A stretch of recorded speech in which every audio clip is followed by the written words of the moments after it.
Hello guys, in this video I'm going to show you how to set the units of measure on the Waiter channel application.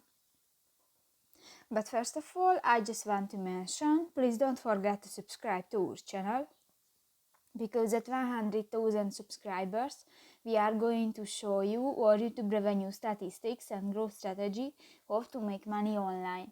So let's jump into it. First of all, open the application on your device.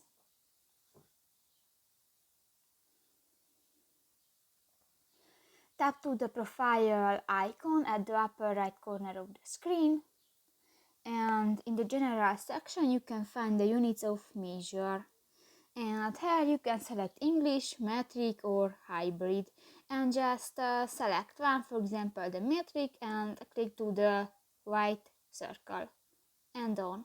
So that's pretty much it for this video guys. See you in the next one. Bye bye.